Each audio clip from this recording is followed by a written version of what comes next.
Hey, everybody. You've got Carl here with Eric, Hello. and this is Tabletop Tango.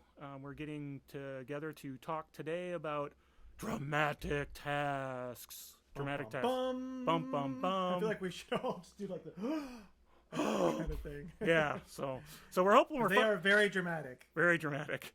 Let's set that squirrel is what you're doing, right? Where he's like turn his head Yeah. and he comes. Or Yeah. just any dramatic. Any one, romance. really. Okay, so hey, so hopefully we're finding our legs a little bit. We've done a lot of episodes. We went through the how to play the game, how to build characters, how to handle powers, and now we're starting to get into some of the other The nitty-gritty. mechanics. Yeah, the mechanics that aren't just the basic here's what you got to do to succeed or make a roll or whatever. And so dramatic task is one of my favorites. Yeah, I think it's one of the best parts of the system. Anybody who I've ever like introduced to the system and done dramatic task, they're always like, "Whoa, that was like so cool," and they almost want to use it in other games. So I definitely feel like it's one of the strongest points of Savage Worlds for sure. So that leads, of course, to the question: what is a dramatic task? What are they? Why do we care? Why are they? Where are they? A dramatic task is, again, now Savage World is a cinematic system. The designers wanted to do something like if this was a movie. Everything is kind of like if this was a movie. Dramatic tasks are those tense scenes in a movie where, and the most go-to example that's pretty much the easiest to understand, or they as an example is like diffusing a bomb, right? That's just And it's right in the most book. typical. Yeah, it's right in the book. It's the most typical example in a movie. If you or a TV show, you think about like the tense music comes on.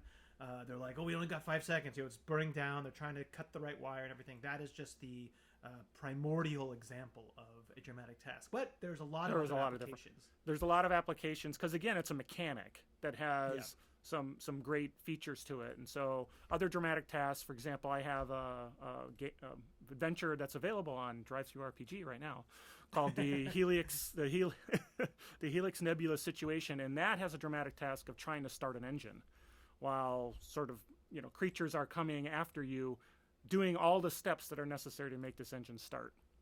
Yep. Some other cool ones are like you need to find tracks while say like a winter storm's about to move in, or you really have a small amount of time to get somebody. So you could kind of almost use that narratively. Like it doesn't have to be, oh, this is like 5 seconds, right? Like a time bomb would be. This would be like over the course of the night. Like, are you able to find it? So for tracking, Yeah. any type of time constraint could be a good example. Yeah, and it doesn't have to be like a bomb or something blowing up. I had a zombie apocalypse game where the dramatic task was trying to build a trap before the zombies got there and spending time, so part of the task is finding material, putting it together, Yeah. making a plan. So all those things come together. Building a raft, right, before to get away, or some other example might be escaping a collapsing building. Yep. You can also use dramatic tasks like in combat, and we'll get that more. We're doing this episode a little bit differently. We're first just kind of go and explain dramatic tasks more for the players, and then the second part we'll kind of go into it for the GMs, because this is definitely one of those things where I think some GMs it's definitely hard to get your feet with this. I mean, I've definitely found it a little difficult. So that's just kind of how this is going to go. All right. Great. So how do we? So as a player, we're going to start as a player. So what is Yeah. the setup that a player brings into a dramatic task? There's not a lot you have to do. You're just waiting for No. your game master to say, "Hey, here's something we're going to do." Yeah, here's the situation. It's a dramatic task. Some of the concepts for that is like basically when a GM says, "Here's the you have the dramatic task." What you're trying to do is he'll give you a set amount of rounds, and each round you have to use a skill, and you want to get enough successes. They'll usually be like, oh, you need 10 successes or 5 successes. So within the allotment of rounds, you're trying to get a certain amount of successes or more to successfully complete the dramatic task. That's like Yes. basically just water down as much as possible what it is. Right, and the skill is going to be based on what the task is. In some dramatic tasks, you'll have to use different skills for different pieces of it. That's going to be a lot of that depends on the GM. But a lot of GMs will Yes. say, "Hey, you figure it out, right? As a player, here's what I want to do to try to get past the dramatic task, and this plays into my skills. I'm better at this than this, so maybe I need to figure out how to cinematically within the story make that the better way of doing it.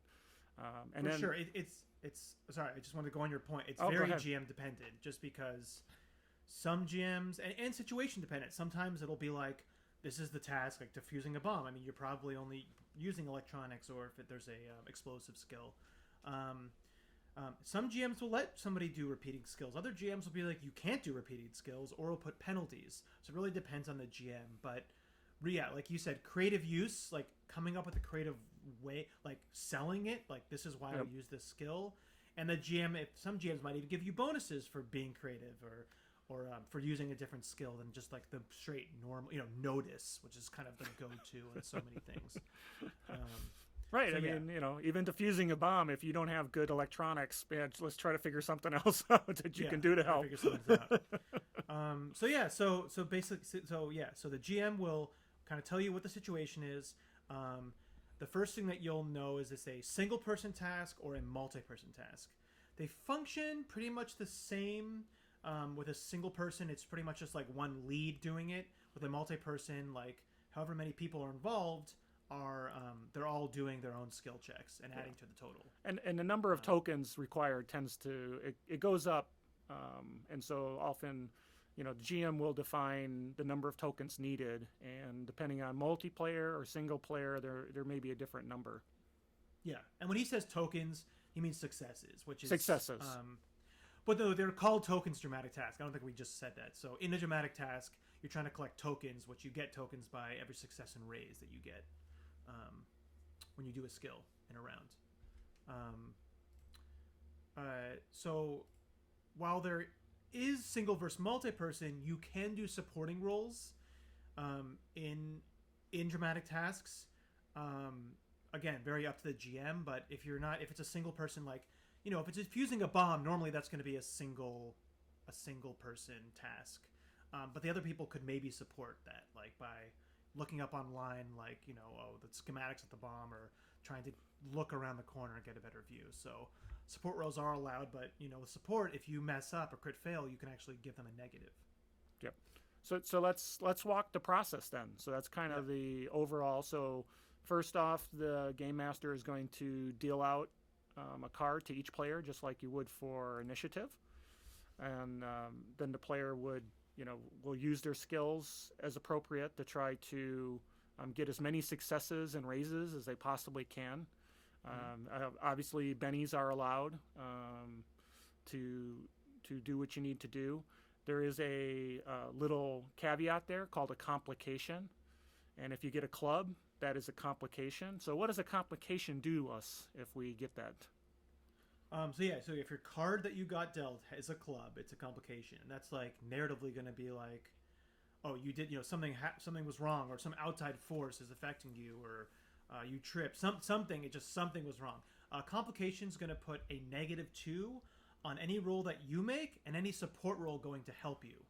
Right. Everything involving that task, whoever got that club, is at a -2 for their skills. And that's in addition to if the GM has put on a negative, and just how difficult the task is to start with, that if all your rolls are at -2, well, this would be additional -2. They stack. Yes. So this is just an additional -2. And the worst part of a complication, Carl, is... if you fail on a complication, the dramatic task fails. Your bomb explodes, the computer locks you out, whatever, you didn't find the trail, you just failed. Now, a good GM isn't going to just blow you up and do a total party kill. That'll lead to something else. Like you got away just before the bomb blew up, and now let's figure out who set it or why it was there. It can fail, but we don't do that. You didn't die, but you messed up. Yeah. We try to avoid death traps. There'll be repercussions for sure, though. Like, repercussions. That's a good way of saying it. Yeah. Nothing good. You're not just a free card, out of jail free card. I mean, something bad. You could even have injuries. Like, it really depends on the GM and how bad you messed up. But so complications are very risky. Just as a quick advice for the player, I would think that if you're doing okay, now, like like a normal dramatic task. Yeah, give an example. Like, Give some points on so there. a challenging. So the basic dramatic task, the easiest one is actually the challenging level, which would be 4 task tokens in 3 rounds. That's 4 successes or raises. Remember, each success and raise you get a token, a task token, in 3 rounds.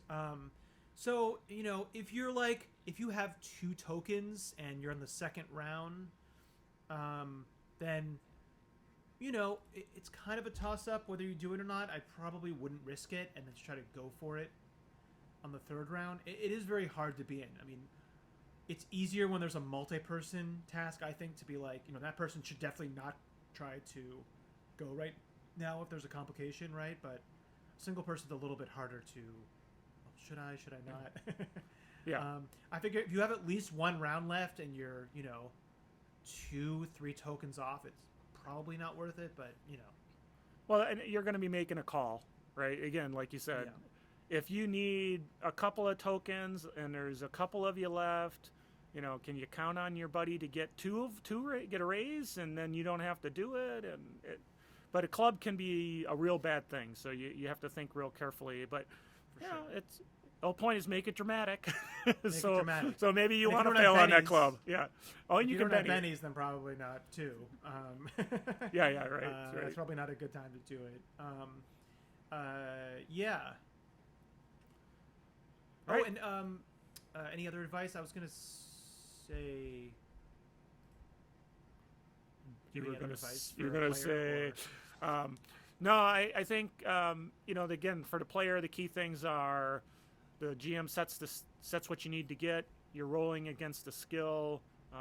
You may have multiple folks working with you. You may be doing multiple skills for different pieces of it. Have some bennies around, because throwing bennies to get, those raises are important. It's always good to get ahead of the curve. Yes. On a dramatic task. Yeah. So if you're going, it's risky re-rolling. If you roll a crit fail, I mean, so one thing to know we didn't talk about is just besides complications, if you fail, nothing happens. You just kind of lose that turn. If you ever crit fail, you actually lose a token. So crit failing is bad. On a normal one, obviously, not even a complication. Just crit failing at any time. And one other thing to consider as a player is that, as Carl said before, you might already have negatives, and depending on the GM, but a GM might give you pluses or negatives depending how you roleplay. Like if you do like a kind of like, oh, that was definitely not, like you did something that he knows or she knows that was the bad thing to do. He might give you a negative just on that round, right? So go crazy. Well, and that's what I was saying. That's what I was saying. Use narrative, go for your strengths, and if you do the role playing really well, they might give you a plus, especially if it's a great idea or something like that. So again, it's up to the GM whether they're going to do it. So I think real quick example. Let's just run through it really quickly. All right, hit me. Defusing a bomb. It's a single person task. 4 successes, 3 rounds. First round. That's the bomb. I'm just going to use. I use repair. I'm going to want to use repair to get the casing off the bomb. Say there's my friend here to support. That friend to support might be like, okay, I'm going to use athletics to like kind of help them, use my strength to kind of help them, or go grab. I run and go grab like a piece of metal that I see over there. So I want to do that fast enough to help them get the casing off. Right. That could be their support role. So using repair. You roll a 4. Great, that's a success. Hallelujah. That's 1 task token. You stay with that. Second round. Now you're inside. Now you get a club. Yeah, Let's say you get a club. Second round, you got a complication. You get a Do club. do I not? And now you need to you're looking at electronics to do something, but you've got a club and you need 2 more tokens. Well, you need 3 more tokens. More tokens. I think in this case, I would be like, yeah, let's go for it. I have very high electronics, so you go for it. You roll a 2. I'm going to use a Benny. You go 4. Your friend did not support you there. You got a raise, say, right? Okay, 2 tokens. I have 1 less to go. Now, the third one, again, this is like a bomb. It's so, like, typical. So what would you say? Like, probably use electronics again, but you could also say...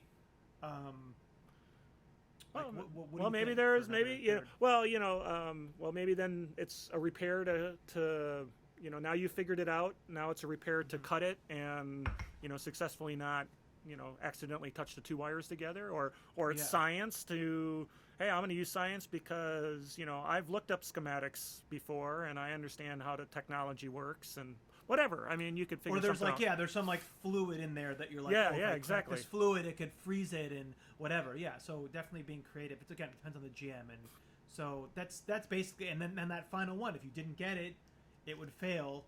You guys better get out of there. If you did succeed, great. Now, one other thing that we kind of failed to mention is that it's not always just a pass or fail. There's often times where it's kind of like a variable success rate. So, getting the base amount of tokens is like the base success. You just did the thing just barely. But getting more tokens might be like, oh, you had way more time. You did this in more time and were able to you didn't lose, like the villain was running away while this bomb was going off. Oh, you got way more tokens. Oh, so you had actually had, didn't take you that long. You had more time to catch this villain. You wouldn't start farther back. Or say if you were like saving hostages, right? Yeah, or saving hostages. How many hostages did you get out? I mean, yeah, right. So it's the not more always going to successful. be. Yeah, it's not always going to just be a straight pass or fail. That's something to know. But again, if you're going for those extra tokens and somebody gets a complication, that part, it's probably not good to ever. If you've succeeded, if you've done the base success, probably never good to go on a complication. Unless it's necessary, right? If you have the heroic hindrance or something, and there's people to save, and you're like, I can't not do this. Yeah. And who knows? The GM may make one dramatic task to stop the bus that's going 55 miles an hour, and then another dramatic task to see how many people you can save before something goes up on it. Whatever. It really depends on the DM. It doesn't mean that you have to have just one dramatic task. I personally love them, so I like using them because they're a lot of fun. Yeah. Because it really does, just as a final thought for the players, it really does, combat's exciting, but I feel like other games, it's like when it's not combat, it's not that exciting, normally. This is just such a, tense, it has the same kind of, if sometimes even more, anxiety or that tenseness that you get sometimes when combat is really close, right? It kind of has that same oomph to it, but that's something that's, whatever for anything else. So I find that also very cool. Yep, very nice. So the players, here we talked about how the players play it. Now, for you GMs out there, how do you set up a dramatic task? What are the pieces? What are some things to keep in mind? So the first thing you obviously have to do is set the stakes. We talked about a challenging task or a difficult task, or you have to define that. And so there's 3 levels that the rules give you that think about. One is challenging, which is collecting 4 tokens in 3 rounds, and then difficult, which is collecting 6 tokens in 4 rounds, and then complex is 8 tokens in 5 rounds. And so it gets, you can see progressively a little more difficult, a little more time consuming, but that's almost the art of a dramatic task, is being able to say, here's how difficult this will be. Because if you make it too easy, it loses its oomph. If you make it too hard for what it is, then it's kind of like overkill. I'd say, if we're trying to defuse a bomb, that's probably going to be a difficult task. It's going to be hard. If you're trying to defuse that nuclear bomb, that's just maybe that's got to be more complex. Who knows? With more stages or tasks to do. So that's the first thing. Any thoughts on setting the stakes? Yeah, and now again, we're talking about a single person task. I think this is kind of to your point, what you're saying. This is almost, at least for me, it was almost the hardest thing to do as a GM, to try to get it just right, that Goldilocks zone for difficulty. And again, they give you the examples right there for the single person. So it's more for multi-person tasks. I think it's more difficult. But as you can see, besides that, the very basics of it is for kind of like, if we're going easy, medium, hard, and easy is in quotes, easy is always going to be 1 extra task than how many rounds it is. A medium one is going to be 2 extra tasks for how many rounds it is, and the hard one will be 3 extra tasks for how many rounds it is. So you could do, while it says that complex is 5 rounds, you could still do a complex, that same level of kind of feel of difficulty in 4 rounds, say, but then have it 7 tokens instead of 8, if that makes sense. So that's kind of the basic rule that they're using. Obviously, the more rounds there are, the more chances for explosions and the more chances for complications, I think is how they're kind of looking at it. But very basically, just think of it always as you at least want to have one more than how many rounds it is, and then you kind of increase that number to make it more difficult. And always at least have 3 rounds, I would think, for sure. You always want. Yeah, at I think least that's the 3 rounds. minimum. I mean, it's not much of a Yeah. dramatic task if it's 1 round. Then it's just a roll. Yeah, or 2 rounds, or even 2 rounds. You definitely want at least 3 rounds. For me, I think 3 to 4 is the sweet spot. I think 5 probably feels like 5 feels like too much for me. It just feels like it would go on too long. That's why it really has to be something complex that has multi stages, and we haven't talked about this, but you can have in a dramatic task different things that have to be done as you go. So in my example of starting the engine, there's like getting a bank of systems ready, pulling a switch, doing a thing, pushing in a circuit breakers, and each one of those could take time to do.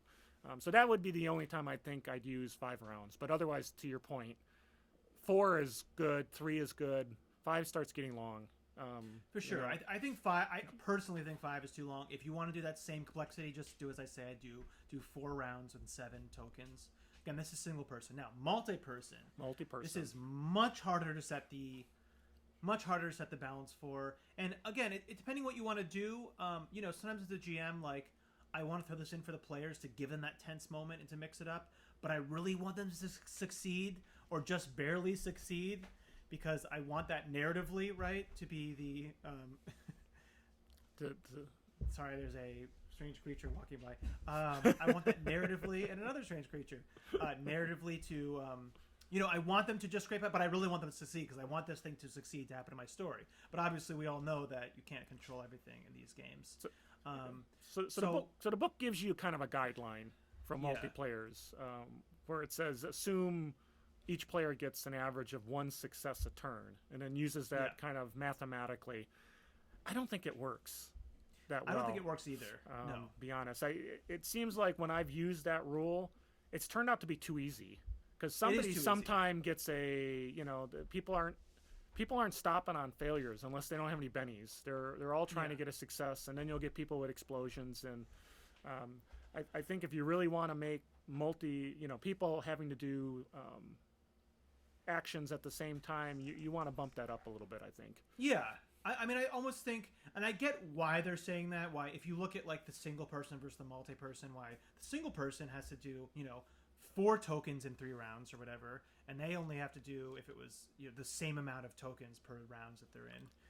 I think it's because that the more cards, the more chance of a complication, right, that's coming up. But as you said, there's also more chances for people to explode. So I do think it's a little hard to do with, and I have the same experience as you, man. Like every time I've been like, oh, that seems difficult, and then I'm like, okay, just this many, and then it's always just like they just destroy it, right? So I think kind of using the same thing, I would always go like 1 or 2 over. So like do that. So if it's like, say it's 3 people, 3 rounds. So by the book, it would say do 9, right? Have the base at 10 or 11. Well, it says 4 task tokens and 3 rounds for challenging. So if you had 3 people doing it, then you'd have 12. Yeah, I mean, however you set it up, they say 1 success per round, right? So instead of 12, I would do it at 13 or 14 probably. And then part of in this, I think, and you mentioned breaking it down into steps, like. And we'll go into some deeper examples from our own games at the end of this.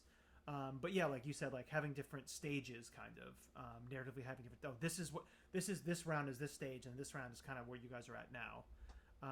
But before we move on anymore, I would want to say that we talked about for the players is that you can give bonuses or negatives to people based on kind of what they're doing. If they make a faux pas, or they. Like you're putting out a fire. They go and they grab the the barrel of alcohol or something. I don't know. Like they did something, or not that, but like they just did something that like you're like, okay, that's kind of the wrong thing to do there. So I'll give you negative, or that was gonna be more difficult. Like in your mind, that's gonna be that's a stretch, or that's gonna be more difficult. Give them a negative, give them a positive. That's also a good way of if they're doing really, really, really, really well, like way too well, you can then ramp up to how much you do that, right? Make it much harsher. Not be as lenient. If they're using the same skill over and over again, or they kind of do something that normally you might just let it go, but in this case you can kind of be like, okay, that's a negative, just to like keep that edge a little bit, right? Yeah, and I think as a GM, you really have to reward that creativity. So if players are saying, hey, I'm going to try to use this skill, and the reason is it because I can do this, this, and this, maybe there's a benefit to it, versus everybody just, I'll straight, I'll just create this, I'll straight whatever. And then, now you want to penalize them because they're really not in the spirit of, this is a complicated, scary thing they're trying to do. Tracking. Well, it's not everybody. You mentioned at the beginning tracking with a time constraint. Not everybody's just going to be throwing, their woodsman skills, whatever those are. Yeah. Let people be creative and go, well, you know what, I can, based on the fact that I have researched things in the past, maybe I know something about what this animal thing looks like. Okay, sure, why not? Yeah. Well, like why not? Science and biology, or Yeah. I mean, again, I was going to bring this up at the end, but I had one that was kind of like this, where people were traveling and trying to track, and there was kind of a time constraint, like, the sooner we do this, the sooner on the trail we'll be, right? So we had some people use survival, of course. Then other people might have used like persuasion. They talked to some random merchants going by and like asked them if they saw anything in the area, or people use science, or you can be very creative with those, or using notice. So definitely rewarding people using different skills, or even you're saying you have to use different skills. You cannot just use the same skill every time. Each person has to use a different skill that they did before. So you can I'm guilty of that. Yeah, I'm guilty. I am too. I usually make the way, again, I like having things where it takes, like defusing the bomb. There's more than one skill required to make that happen. And I don't like things where the skill is, I'll just do notice. It's like, you gotta, let's let some creativity to go. Yeah. I'm going to see if I can notice the best way of doing it. Well, okay. Let's, come on, work with me on this. Because otherwise a dramatic task isn't dramatic anymore. It just turns into a dice rolling exercise. 3 rounds of dice rolling. Let's see where we end up. Right. So, okay. So about a little bit more about the passing fail versus degrees of success. Right. You can it's not just pass and fail. And go ahead. Yeah. I mean, it can be, right? It just can be. But I feel personally that even times where it's just a pass and fail, I think most of the time it should be degrees of success. Even with going back to like the defusing the bomb, depending on the situation, I think I've talked about it before, like, doing a really, really good job getting those extra tokens, maybe it allows them to have more time to go after the guy who set that up, or something, right? Or you discovered, not you did such a good job, you also you got a clue basically on who set this up. So even the times when it seems like it'll just be pass and fail, I feel like most of the time it should be degrees of success, because that just makes it feel more dynamic. That's my opinion. What do you think, Carl? No, I totally agree. I think we have consequences for a failure. There can be consequences for a stunning success as well, or I guess you wouldn't call them consequences. And the book talks about you can also use the tokens for a measure of, like, how if you're doing something where it mentions pulling gold from a bank, before the door closes, how many tokens you get shows how much gold you get. So it's not even a straight, do I succeed at my dramatic task? It's, I'll succeed a little, or I can succeed a lot, or I can fail. And so that's a very useful tool for sure. And like you said, you don't have to just make it black and white. And like even most on of the time, even on failures, we know it's not black and white. When the failure happens, you're going to, not, as we mentioned in the player section, not TPK, make that consequence. They failed, but now there's something more exciting that happens. Now they have to figure out who did the bombing, or they have to figure out, why they lost. They lost the trail, and now they're not. Now they're lost in the woods, and that's even more interesting than they found a trail. So for sure, and I think so. I think now we're kind of going to move into some of our little twists, and we'll give examples of both of our dramatic tasks that we've done. Another twist I want to bring up is, while there's also degrees of success, I think there should be also degrees of failure. something that I kind of want to use more. That if when they failed, we already had 4 out of 5 successes, right? Make it not as bad as a failure as if it was like 0 successes. I think, you can kind of do that to make it again more dynamic. I think this might be a cool thing to do. That's an interesting idea. I certainly have not, normally have done that. The things that I have, the failures are failures, but I've rolled into, and maybe this is to what you're saying is, they failed, but it's never the end of the world in the sense that they can come back from that. They just have to do it in a different way, come around. Puppy. Any other like twists that you want to talk about, or it's not really a twist, but I really think having the different, having things that happen in stages can make it more interesting. So for example, if you have to do X and you need 3 tokens before you can move on to Y, like you got to get the cover off the bomb, and that's going to take 2 tokens.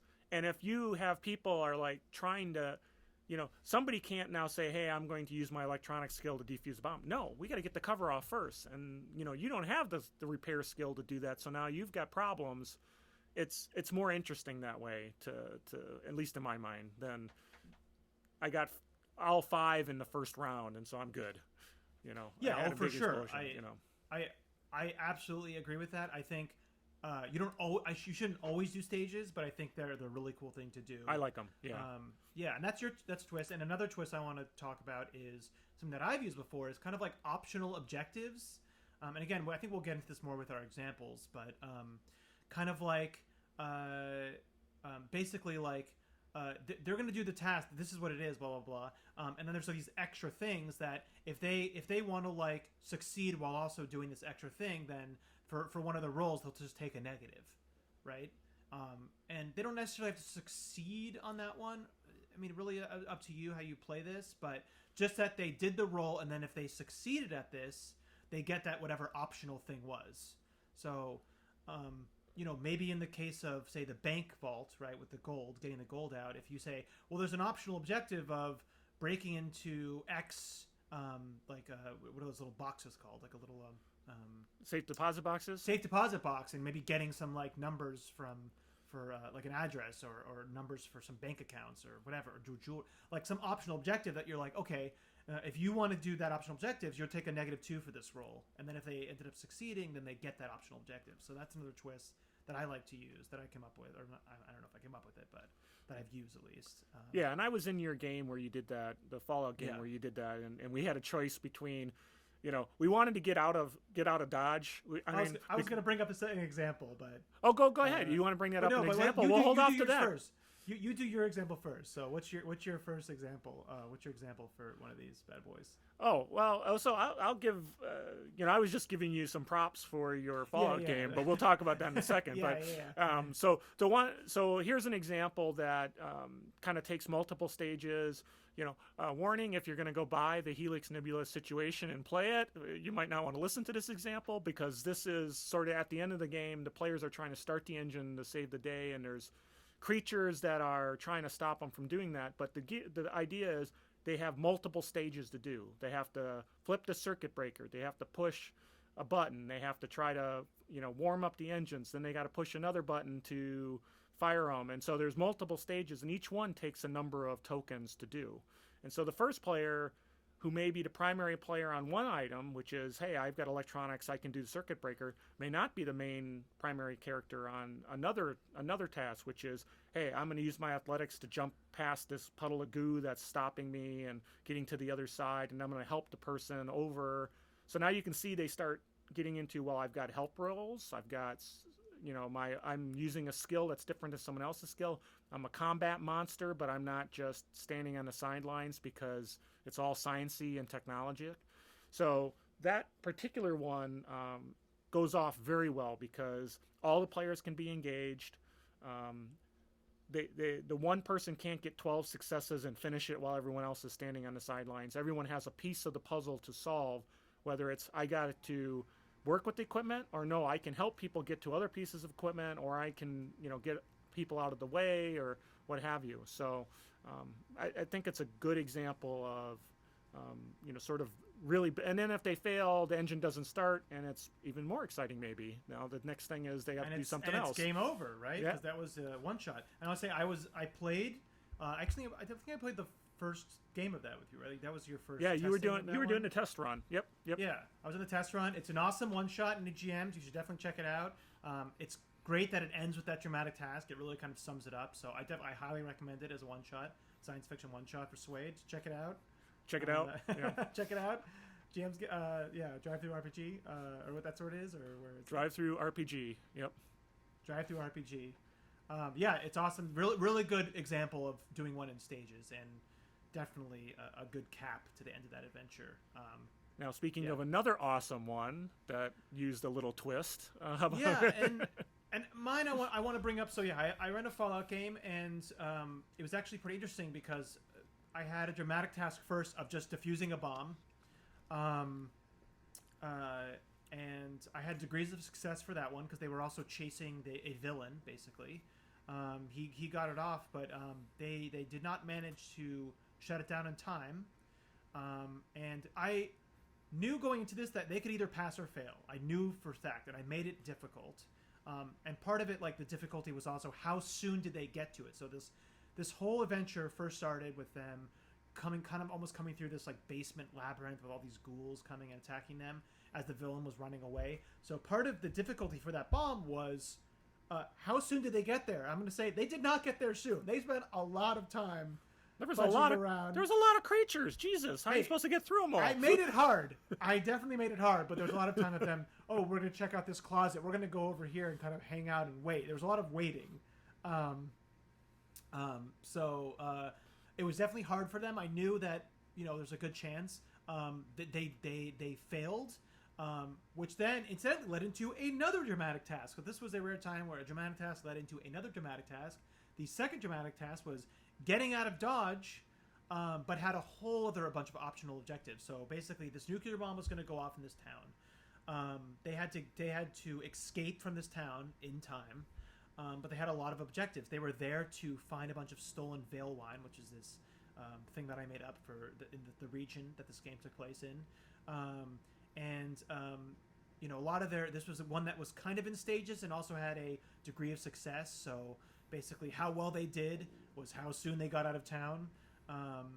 And for each kind of stage, it was kind of like, okay, getting out of this bottom area, or what do you guys want to do for each stage of this? Then there's getting in the car. Then there was like driving to get out of town. So it was kind of in stages as Carl did, and it was also they were being very creative with what skills they used. I also had a lot of optional objectives. So one of them was like their Brahmin. They had a Brahmin, and it was like, do you want to leave your Brahmin to die? The party was like, hell no, we don't want to leave our Brahmin to die. So one of them was like, okay, well, you're doing this with a -2, and if you succeed and you succeed at this task, then you'll get this Brahmin out. They did. They got the Brahmin out. So that was like, okay, awesome. So it was like those successes counted toward the total, but it also counted toward getting the Brahmin out. Other optional ones were like, well, if you guys want to go for getting more of this Veil wine loaded, then it's going to be another -2. So that was another negative that they had to do to get as much loaded as possible. And also about warning people. So there was a lot of these, like a lot of stuff going on. And then that actually dramatic task went right into a chase, and we'll cover chases at a different episode. But again, so even if it was just defusing a bomb and just escaping from said bomb, right? Again, the defusing the bomb, even though it failed, didn't have to go right into them exploding. It went in right into this escaping from the town.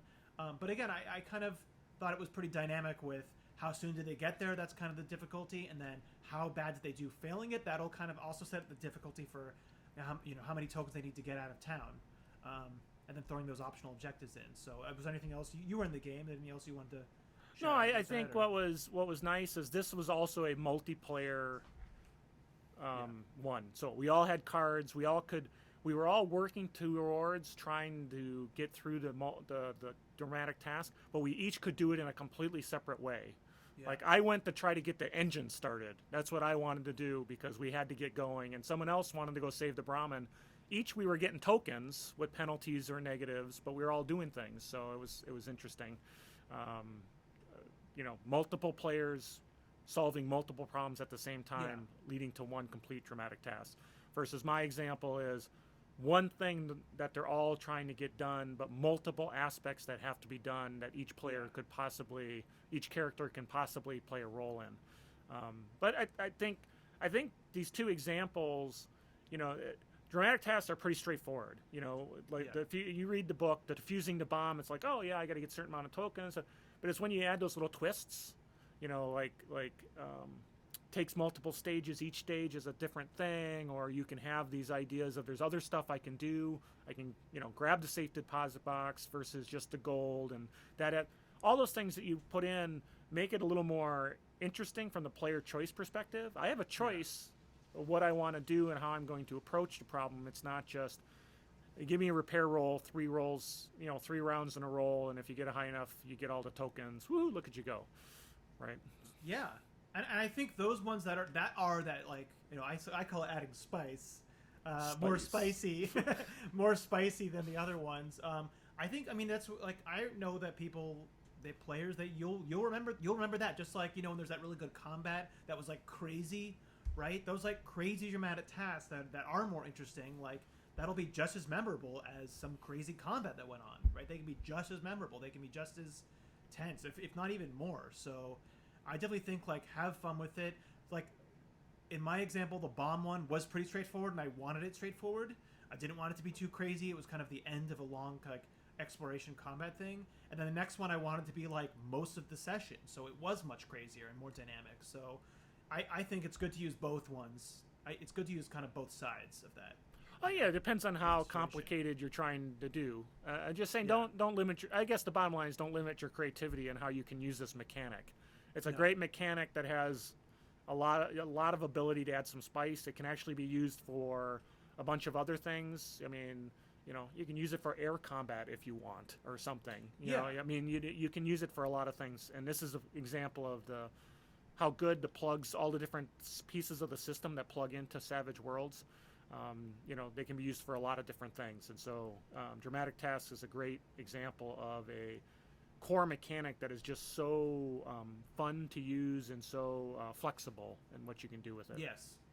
And one last thing I want to say for the GMs is you can also use dramatic tasks while other things are going on. So in a pretty easy example, it could be if you want to make it more interesting for, say, like a non-combat character during combat. So you guys are like holding down the fort. Think of it like in Star Wars, in the first movie, in A New Hope, when they're in the Death.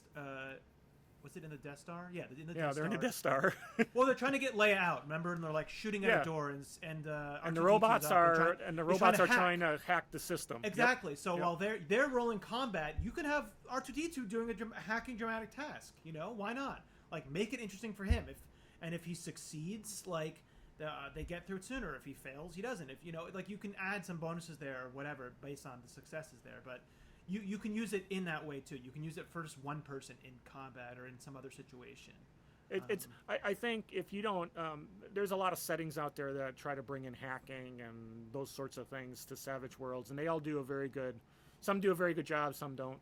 But dramatic tasks can be the cornerstone of your hacking and your cyberpunk with everything else going on. People are fighting guards, and dramatic task is what you use to hack that system and do some stuff.